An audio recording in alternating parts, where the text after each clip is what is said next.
हरियाणा की हर अपडेट के लिए बेल आइकन दबाएं और सब्सक्राइब करें STV हरियाणा न्यूज। नमस्कार, स्वागत है आपका। हल्का हलचल देख रहे हैं आप। मैं हूं नंदिनी मिश्रा आपके साथ। बुलेटिन की शुरुआत करेंगे बड़ी खबर से। बड़ी खबर आपको चंडीगढ़ से बता दें, बीजेपी विधायक दल की बैठक आज होनी है। बीजेपी के विधायक आज बैठक करेंगे। दोपहर 12 बजे बैठक की जाएगी। दोपहर 12 बजे बीजेपी विधायक दल की बैठक होगी। विधानसभा की कमेटी रूम में मीटिंग आयोजित की गई है। बीजेपी के विधायकों की विपक्ष के मुद्दों पर बनाई जाएगी रणनीति। विपक्ष लगातार हमलावर विधानसभा में तमाम मुद्दों को लेकर, ऐसे में कैसे विपक्ष का पलटवार किया जाए, कैसे विपक्ष को उन्हीं के आरोपों का जवाब दिया जाए, इस पर बीजेपी के विधायक चर्चा करेंगे। मीटिंग होनी है आज। विपक्ष के मुद्दों पर रणनीति बनाई जाएगी। लगातार विधानसभा में बजट सत्र के दौरान विपक्ष में बैठे नेता ने, चाहे भूपेंद्र सिंह हुड्डा हो, चाहे कांग्रेस के अन्य विधायक, तमाम मुद्दों को लेकर सरकार को जमकर घेरा है। ऐसे में बीजेपी के विधायक का विपक्ष का जवाब देने की तैयारी में अब, और आज बीजेपी के विधायकों की मीटिंग होनी है जिसमें तय किया जाएगा कि कैसे विधानसभा में विपक्ष के तमाम आरोपों का, तमाम वारों का पलटवार किया जाए। तो आज 2 बजे विधानसभा की कार्रवाई शुरू होगी एक बार फिर, और छठा दिन है आज विधानसभा में बजट सत्र का। ऐसे में लगातार विपक्ष के तीखे हमलों के बाद अब सत्ता पक्ष भी तैयार विपक्ष के हमलों का जवाब देने के लिए। विधानसभा में विपक्ष द्वारा नो कॉन्फिडेंस मोशन लाया गया था, जिसका जवाब सत्ता पक्ष के विधायकों ने सरकार के पक्ष में वोट डालकर दे दिया है। और अब बीजेपी के जो विधायक है वो आज 12 बजे बैठक करेंगे।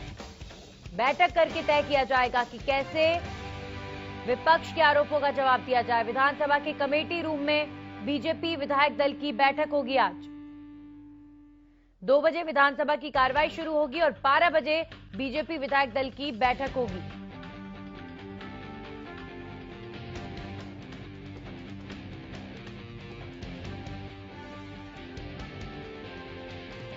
और इस खबर पर तमाम जानकारी के साथ हमारे सहयोगी रवि कालीरमन जुड़ चुके हैं। सीधा उनका रुख करेंगे। रवि, अब जाहिर तौर पर सत्ता पक्ष भी तैयारी में कि कैसे विपक्ष के इन जोरदार हमलों का जवाब दे। क्या जानकारी आज होने वाली इस मीटिंग को लेकर? जी बिल्कुल, देखिए, जो विधानसभा सत्र से पहले आज एक मीटिंग बुलाई गई है। कांग्रेस के जो विधायक दल की मीटिंग है, तमाम जो विधायक और मंत्री उस मीटिंग में मौजूद रहेंगे और विपक्ष के जितने भी जो हमले लगातार विपक्ष कर सरकार पे करते आ रहा है उनको लेकर रणनीति तैयार की जाएगी। और आने वाले जो समय में जो बिल जो विधानसभा के पटल पे रखे जाएंगे उनको कैसे पास कराया जाए, तमाम जो है उन चर्चाओं उन पर जो है बातचीत होगी। और उसके बाद जो आगे की जो रणनीति होगी, उसके बाद जो आज का जो विधानसभा सत्र 2 बजे शुरू होगा उसमें तमाम जो रणनीति के तहत काम किया जाएगा। जी बिल्कुल, और तमाम तीखे हमले देखे गए पूरे विधानसभा के इस बार के बजट सत्र के दौरान, और विपक्ष की जो रणनीति रही बेहद आक्रामक रही। कहीं ना कहीं अब सत्ता पक्ष भी, चूंकि 6 दिन बीत चुके हैं बजट सत्र को, नो कॉन्फिडेंस मोशन आया और सत्ता पक्ष ने उसका पुरजोर जवाब भी दिया। लेकिन अब जो है हंगामा विधानसभा के अंदर सिर्फ विपक्ष की तरफ से नहीं, बल्कि अगर विपक्ष हंगामा करता है तो सत्ता पक्ष भी आक्रामक नजर आएगा। अब जी बिल्कुल, देखिए, लगातार जो महंगाई की बात करें, कानून व्यवस्था की बात करें, तमाम मुद्दों पर विपक्ष का सरकार पर लगातार हमला जारी रहा। विधानसभा सत्र में भी लगातार से विपक्ष ने आवाज उठाई और पूरा जो हंगामेदार जो इस बार का जो सेशन है वो रहा अभी तक का। आज छठा दिन है। छठे दिन में भी लगातार कहा जा रहा है कि विपक्ष है वो अपनी जो बजट पेश हुआ था उसके बाद से ही लगातार नाराज लग रहा है। कहीं ना कहीं उनके द्वारा जो है वो कहा जा रहा है कि जो विपक्ष है वो सिर्फ जो बजट है वो सिर्फ आंकड़ों का खेल है, इससे ज्यादा हरियाणा की जनता को कुछ नहीं मिला। आज जैसे कि 2 बजे के बाद प्रश्नकाल शुरू होगा, प्रश्नकाल के बाद जो है बजट पर चर्चा होनी, इसी को लेकर तरीके से आगे की कार्रवाई चलती है। फिलहाल आप बने रहिए हमारे साथ, एक बार फिर से आपके पास वापस लौटेंगे। और अब रुख कर लेते हैं एक और बड़ी खबर का। चंडीगढ़ से बड़ी खबर आपको बता दें, विधानसभा के बजट सत्र पर बड़ी खबर, आज छठा दिन है बजट सत्र का। दोपहर 2 बजे से शुरू होगी सत्र की कार्रवाई। विधानसभा में आज बजट पर होगी चर्चा। बजट पर चर्चा के दौरान हंगामे के आसार हैं। विपक्ष बजट पर पहले ही जता चुका है विरोध। वहीं नेता प्रतिपक्ष ने बजट को लेकर जुमला कहा है। उन्होंने पहले ही कह दिया था कि बजट जुमले के समान है और ऐसे में जाहिर तौर पर आज जब बजट पर चर्चा होगी तो हंगामे के पूरे आसार हैं। लगातार रवि हमारे साथ बने हुए हैं। रवि, जैसा कि हम चर्चा कर रहे थे और आप बता रहे थे कि विपक्ष जो है बजट को लेकर पहले ही सरकार पर लगातार हमला करता रहा है और अब जाहिर तौर पर विधानसभा में भी इसका असर देखने को मिलेगा जब बजट पर चर्चा होगी। रवि। जी बिल्कुल, देखिए जो आज 2 बजे से जो है सेशनकाल शुरू होगा, सत्र जो है शुरू होगा। उसके बाद जो तमाम जो चीजें हैं, प्रश्नकाल शुरू होगा। प्रश्नकाल के बाद जो है बजट पर चर्चा होगी। बजट पर चर्चा जो साफ तौर पे जो नेता प्रतिपक्ष है वो जुमला करार देते हुए तमाम जो सीनियर्स लीडर्स थे, कांग्रेस के तमाम लीडर्स ने इसको सिर्फ एक आंकड़े का खेल बताया है कि जो बजट पेश किया गया है सिर्फ आंकड़ों का फेरबदल है, इससे ज्यादा इसमें कुछ नहीं है। हम लोगों को कहीं ना कहीं कोई भी राहत मिलती हुई इस बजट से नजर नहीं आ रही। वहीं शिक्षा मंत्री गीता बुक्कल की बात करें तो उन्होंने तो साफ तौर पर कह दिया जो शिक्षा के क्षेत्र में जो बजट पेश किया है उसमें सिर्फ जो है जो स्कूलों के, यूनिवर्सिटियों के नाम है वो सिर्फ नाम बदले गए, इससे ज्यादा उसमें कुछ अलग से कुछ नहीं किया गया। वहीं शिक्षा मंत्री कंवरपाल गुर्जर की बात करें तो उन्होंने तमाम जानकारियां दी। कहीं ना कहीं वो कह रहे थे कि 600 करोड़ का जो बजट सिर्फ बच्चों के लिए, जो स्टूडेंट्स हैं, जो ग्रामीण तबके से आने वाले स्टूडेंट्स हैं, जो सरकारी स्कूल में पढ़ने वाले बच्चे हैं, उनको सिर्फ 600 करोड़ का जो बजट है वो सिर्फ और सिर्फ टैब के लिए जो घोषित किया गया है। तमाम जो कोरोना काल में जो बच्चों की पढ़ाई प्रभावित हुई उसको देखते हुए हरियाणा सरकार ने एक टैब की व्यवस्था करने की बात कही। कहीं ना कहीं जो ग्रामीण तबके में जो है वो ऑनलाइन क्लासेस, जो स्टूडेंट्स हैं वो ऑनलाइन क्लासेस ले पाए, उसको लेकर हरियाणा सरकार एक बच्चों स्टूडेंट्स को टैब प्रोवाइड कराने की जो मन बना चुका है। उसका करीब 600 करोड़ का ये बजट है। और विपक्ष की बात करें तो विपक्ष लगातार ये कहता आ रहा है कि जो ये बजट है जुमले से ज्यादा कुछ नहीं है, आंकड़ों का फेरबदल है, इसमें इससे ज्यादा कुछ नहीं है। कहीं ना कहीं लगातार विपक्ष इन मुद्दों को लेकर आज जो सदन की कार्रवाई होगी उसमें हंगामा कर सकता है और हंगामेदार का होने का आज का जो सेशन है वो होता हुआ नजर आ रहा है। इसके कहीं ना कहीं एक महत्वपूर्ण चीज इसमें इस बजट सत्र में देखने को मिलेगी कि आज जो है वो हरियाणा के कानूनों से पंजाब का नाम हटा दिया जाएगा। कहीं ना कहीं जो अगर इस बजट पे चर्चा होती है और इस बिल पे चर्चा होती है और इस बिल को पास किया जाता है तो हरियाणा के कानूनों से पंजाब का नाम हटा दिया जाएगा। जी चलिए, शुक्रिया रवि आपका तमाम जानकारी के लिए। तो आज जब 2 बजे विधानसभा में कार्रवाई शुरू होगी और बजट पर चर्चा होगी तो हंगामे के पूरे आसार हैं, क्योंकि विपक्ष भी बेहद हमलावर तेवरों में और अब सत्ता पक्ष भी पूरी तैयारी में कि किस तरीके से विपक्ष के आरोपों का जवाब दिया जाए।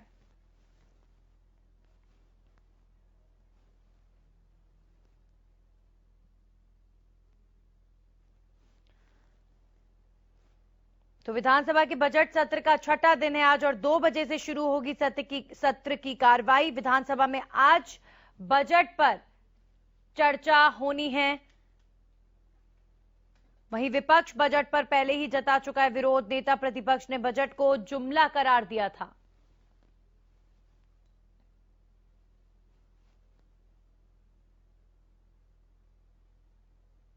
और अब रुख करेंगे एक और बड़ी खबर का। किसानों के आंदोलन को लेकर बड़ी खबर आपको बता दें, 110 दिनों से आंदोलन लगातार जारी है। संयुक्त किसान मोर्चा ने बनाई नई रणनीति। आज कॉरपोरेट विरोधी दिवस मनाएंगे किसान। डीजल पेट्रोल की बढ़ती कीमतों के खिलाफ प्रदर्शन किया जाएगा। उसके बाद 17 मार्च को मजदूर संगठनों के साथ कन्वेंशन करेंगे, यानी कि बातचीत करेंगे किसान। फिर 19 मार्च को मुजारा लहर दिवस मनाया जाएगा। एफसीआई और खेती बचाव के तहत मंडियों में प्रदर्शन करेंगे किसान। फिर 23 मार्च को शहीदी दिवस पर बॉर्डर पर धरना दिया जाएगा। 23 मार्च को शहीदी दिवस मनाया जाएगा। उसके बाद 26 मार्च को आंदोलन के 4 महीने पूरे होने पर भारत बंद का आह्वान किया गया है। 26 मार्च को भारत बंद रहेगा। 28 मार्च को होलिका दहन के दिन कानूनों की प्रतियां जलाई जाएंगी। होलिका दहन के दिन किसान कानून की प्रतियां जलाकर विरोध दर्ज कराएंगे। और इस खबर पर हमारे सहयोगी राजा पटेल हमारे साथ जुड़ चुके हैं। राजा, अब किसानों ने किस तरीके की रणनीति बनाई है पूरे मार्च के लिए? क्या ब्लूप्रिंट है? किस तरीके से आंदोलन आगे बढ़ेगा? बिल्कुल, देखिए नंदन, जिस तरीके से जो किसान संगठन है, संयुक्त किसान मोर्चा है, उन्होंने अभी 4 दिन पहले मीटिंग की थी और तमाम जो प्लानिंग है उनकी मार्च की, वो कहीं ना कहीं उन्होंने तैयार किया था। मैं आपको बता दूं कि आज 15 तारीख है और 15 तारीख को कॉर्पोरेट विरोध दिवस मनाएंगे। जिस तरीके से पेट्रोल डीजल के रेटों में ज्यादा बढ़ोतरी देखने को मिल रही है, उसको लेकर आज विरोध प्रदर्शन करेंगे। वहीं मैं आपको बता दूं कि 17 मार्च को मजदूर संगठनों के साथ कन्वेंशन करेंगे, यहाँ की जो मजदूर है कंपनियों के, उनके साथ मीटिंग करेंगे और कहीं ना कहीं बताएंगे कि इसी कानून को लेकर किस तरीके से जो किसान काफी लंबे समय से अलग अलग बॉर्डरों पर डटे हुए हैं, कि वो समर्थन की बात करेंगे कि जो मजदूर है वो हफ्ते में एक दिन कहीं ना कहीं किसानों के समर्थन में मार्च निकालें या फिर विरोध प्रदर्शन करें। वही मैं आपको बता दूं कि 19 मार्च को मुजाहरा लहर दिवस मनाया जाएगा, अलग अलग करके। जिस तरीके से FCI और खेती बचाओ के तहत मंडियों में कहीं ना कहीं प्रदर्शन करेंगे। वहीं 23 तारीख को शहीदी दिवस अलग अलग बोर्डों पर मनाया जाएगा। 26 तारीख को 4 महीने जिस तरीके से किसान आंदोलन को लेकर पूरे हो रहे हैं, काफी लंबे समय से जो किसान है बॉर्डरों पर डटे हुए हैं, फिर से एक बार भारत बंद का ऐलान कहीं ना कहीं किसान करेंगे। उस दिन पूरा भारत बंद का कहीं ना कहीं आह्वान किया। वहीं 28 तारीख को जिस दिन होली है, होलिका दहन के दिन वो कानून की जो पंक्तियां हैं, जो कृषि कानून को लेकर पिछले काफी लंबे समय से घमासान चल रहा है, उनकी पंक्तियों को होलिका दहन में जलाएंगे। जी चलिए, शुक्रिया आपका राजा तमाम जानकारी के लिए। तो किसानों के आंदोलन को आगे कैसे बढ़ाया जाए, इसकी पूरी रणनीति तैयार हो चुकी है और 28 मार्च तक किसान इस तरीके से आंदोलन को आगे बढ़ाने वाले हैं। एक बार फिर से आपको बता दें, आज किसान 15 मार्च को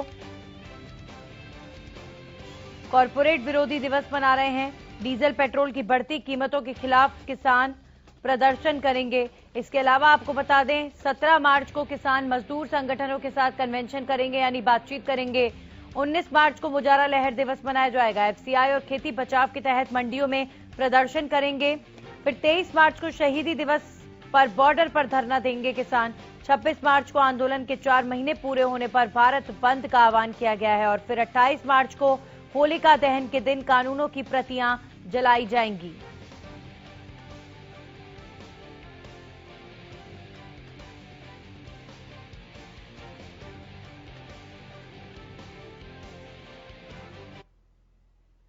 और चलिए अब वक्त है कोरोना अपडेट का। आपको बताते हैं पिछले 24 घंटे में प्रदेश में क्या है कोरोना के हालात। तो बीते 24 घंटे में स्थिति यह है कि 440 नए मरीजों की पुष्टि हुई है। गुरुग्राम में 65, करनाल में 100 नए केसेस सामने आए हैं।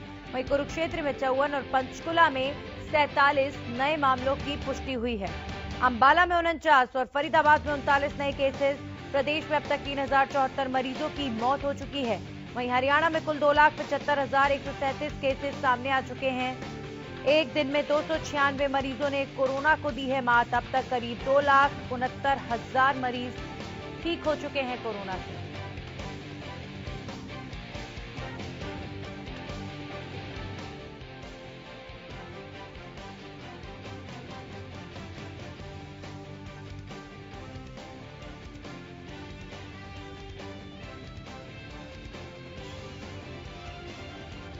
और इस खबर पर हमारे सहयोगी अनूप कुंडू हमारे साथ जुड़ चुके, सीधा उनका रुख करेंगे। अनूप, अगर बात करें कोरोना के मामलों को लेकर तो फिलहाल हिसार में क्या स्थिति? नंदिनी जी, अगर कोरोना की बात की जाए और हिसार में 6 नए मामले सामने आए हैं। हालांकि पिछले सप्ताह तक की अगर हम बात करें तो एक दो मामला सामने आ रहा था, लेकिन अब बढ़ोतरी होती हुई नजर आ रही है। 6 नए मामले सामने आए हैं। 25 एक्टिव केस अब हिसार में हो चुके हैं। और इसके अलावा अगर हम बात करें तो अब तक की 230 के करीब मौतें कोरोना से हो चुकी है। तो प्रशासन भी इसकी तरह से अलर्ट है। प्रशासन अभियान चलाए हुए है कि जो लोग बगैर मास्क के गाड़ियों में घूम रहे हैं या इधर उधर सोशल डिस्टेंसिंग का जो पालन नहीं कर रहे हैं, उनके चालान किए जाने की प्रक्रिया भी शुरू कर दी गई है। जी, कुल मिलाकर अनूप, अगर पूरे हरियाणा की बात करें तो इस समय स्थिति जो है वो एक बार फिर से बिगड़ती हुई नजर आ रही है।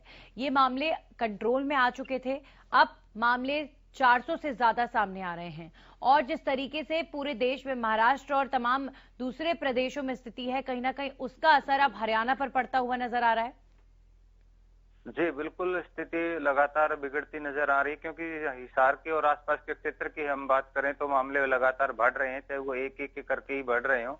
इसके अलावा हम बात करेंगे तो स्कूल भी खुल चुके हैं, स्कूल और कॉलेज जो यूनिवर्सिटी हैं वो खुल चुकी हैं। तो ऐसे में मामले बढ़ने स्वाभाविक लगते हैं। इसके लिए लोगों को जरूरत है कि वो मास्क का प्रयोग करें, पहले की तरह जागरूक हों। इस तरफ सरकार पे ही अपनी जिम्मेवारी ना छोड़े कि सरकार जो करेगी तो वही होगा। तो अपनी जिम्मेवारी देखते हुए जरूर बचाव करें। बिल्कुल, और जिस तरीके से वक्त वो कोरोना का जो डरावना था, उस तरह की तस्वीर एक बार फिर से बनने की संभावनाएं जब बनती हुई नजर आ रही हैं, तो वो सावधानी या वो डर लोगों में नजर नहीं आ रहा। और ये कहीं ना कहीं और बड़े खतरे की घंटी है कि लोगों में पहले कम से कम डर था, लेकिन अब तो मामले भी बढ़ रहे हैं और लोगों में डर भी नहीं है, जागरूकता तक नहीं है। बिल्कुल नंदिनी जी, बड़ा वाजिब सवाल है, क्योंकि लोगों में जो भय था कि वे कोरोना से लोगों की जान जाएगी या कोरोना बड़ा वैश्विक महामारी है, उसको लेकर के अब हम कह सकते हैं कि गैर जिम्मेदाराना एक तरह का तरीका यहाँ पर अपनाया जा सकता है। वो खुद के लिए तो लापरवाही है, पूरे समाज के लिए भी ऐसे लोग लापरवाह है जो इसका पूरा ध्यान नहीं रखते। तो बड़ी जिम्मेदारी बन जाती है, क्योंकि बड़ा लंबा समय लॉकडाउन का गुजरा, जिससे आर्थिक नुकसान देश को सहना पड़ा, लोगों को के काम काज जो है वो ठप हो गए। तो ऐसे में हमें अपनी नैतिक जिम्मेदारी भी निभानी चाहिए। जी, चलिए, बहुत बहुत शुक्रिया अनूप। तमाम जानकारी के लिए हमारे सहयोगी फतेहाबाद से हमारे साथ जुड़े हैं अजय मेहता। बहुत बहुत स्वागत आपका अजय। अभी फिलहाल क्या स्थिति फतेहाबाद में, अगर कोरोना के आंकड़ों की बात करूं तो? और नन्नी देखिए, जो कोरोना के आंकड़े हैं पिछले एक पखवाड़े से एक बात करें, एक पखवाड़ा जो लगभग 15 दिन से जो है कोरोना के मामले में बड़ा इजाफा हुआ है। कोरोना के जो मामले हैं पिछले 15 दिन के अंदर लगभग 30 नए मामले जो है दर्ज किए गए हैं फतेहाबाद में। आज जो माफ कीजिए, कल जो रविवार को जो मामले सामने आए हैं वो लगभग 3 मामले थे जो कोरोना संक्रमण के नए मामले आए हैं। इनको मिलाकर के फतेहाबाद में आज जो है, आज की स्थिति के अंदर लगभग 26 मामले जो है एक्टिव पड़े हुए हैं। जो यही अगर हम 15 दिन पहले बात करें तो केवल एक मामला रह गया था जो एक्टिव था। अब ये बढ़कर फिर 30 केस के आसपास होने वाले हैं। जैसे 26 मामले तो हो चुके हैं और बाकी की रिपोर्ट आ जानी है। तो यह कुल मिला के कह सकते हैं कि जिस प्रकार से जो आंकड़े लगातार बढ़ रहे हैं, तो कहीं ना कहीं जो है एक लोगों के अंदर जो लापरवाही है वो स्पष्ट नजर आ रही है। क्योंकि जिस प्रकार से कोरोना का वैश्विक रूप हमने, महामारी का जो वैश्विक रूप हमने देखा था, उसको एक बार फिर से देखने को जो है, जो पूरा आज का सिनेरियो है वो नजर आ रहा है कि ऐसा ही मामला जो पिछले अप्रैल के अंदर था, वही मार्च अप्रैल के अंदर आज फिर वही सामने आने लगा है। लोगों को समझना होगा कि किस प्रकार से इसको कंट्रोल जैसे हमने किया था, एक बार फिर अगर हम अपनी नैतिक जिम्मेवारी का निर्वहन करें तो कहीं ना कहीं ये फिर कंट्रोल किया जा सकता है। लेकिन यहाँ लापरवाही जो है वो एक बड़ी महामारी को फिर से चुनौती दे रही है। वो फिर एक लोगों को फिर एक आगाह होना पड़ेगा, लोगों को फिर एक सचेत होना पड़ेगा कि ऐसा जो है वो ना करें, ताकि अपना बचाव जो है वो तो कर ही पाएंगे, साथ ही समाज का भी बचाएंगे। बिल्कुल सही बात कही आपने अजय। और लोगों का जो ये डर खत्म हुआ है, कहीं ना कहीं यही एक बड़ी वजह रही है कि कोरोना की एक तरीके से वापसी होती हुई नजर आ रही है। क्योंकि अगर सावधानी लगातार बरतते लोग, सावधानी पहले की तरह रखते लोग, मास्क लगाना बंद ना करते या सोशल डिस्टेंसिंग का पालन करते, तो ये तस्वीर शायद दोबारा नहीं बनती। लेकिन अब कहीं ना कहीं लोगों की लापरवाही का ही नतीजा है, और यही वो वक्त है जब सचेत हो जाना चाहिए, तो भी स्थिति संभल सकती है। लगातार एक्सपर्ट्स यही कह रहे हैं। लेकिन अगर ऐसी लापरवाही जो भी इस वक्त हो रही है वो लगातार जारी रही तो और ज्यादा भयानक तस्वीर बन सकती है। बिल्कुल नन्नी, देखिए जिस प्रकार से जब कोरोना का यहाँ पूरे देश के अंदर आगाज हुआ था, कोरोना का जब यहाँ पे आगमन हुआ था, तो इसको लेकर के तमाम तरह के अटकलें भी लगाई गई थी कि कोरोना जो है वैश्विक महामारी है और ये बड़ी घातक और लीथल है जो लोगों की जान ले सकती है।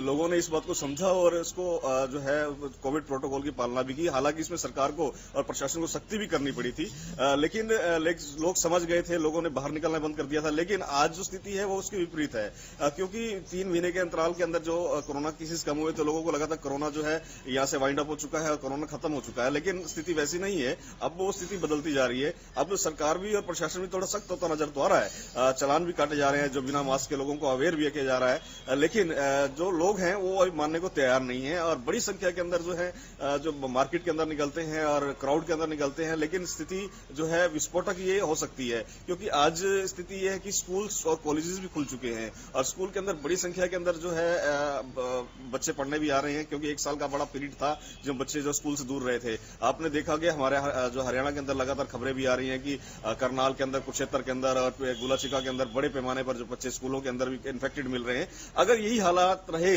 तो जो है हम अपनों के साथ साथ अपने बच्चों को भी मुसीबत में डाल सकते हैं। इसलिए एक बड़ी जिम्मेवारी बनती है कि हमें सचेत होना पड़ेगा। नंदनी, चलिए, बहुत बहुत शुक्रिया तमाम जानकारी के लिए।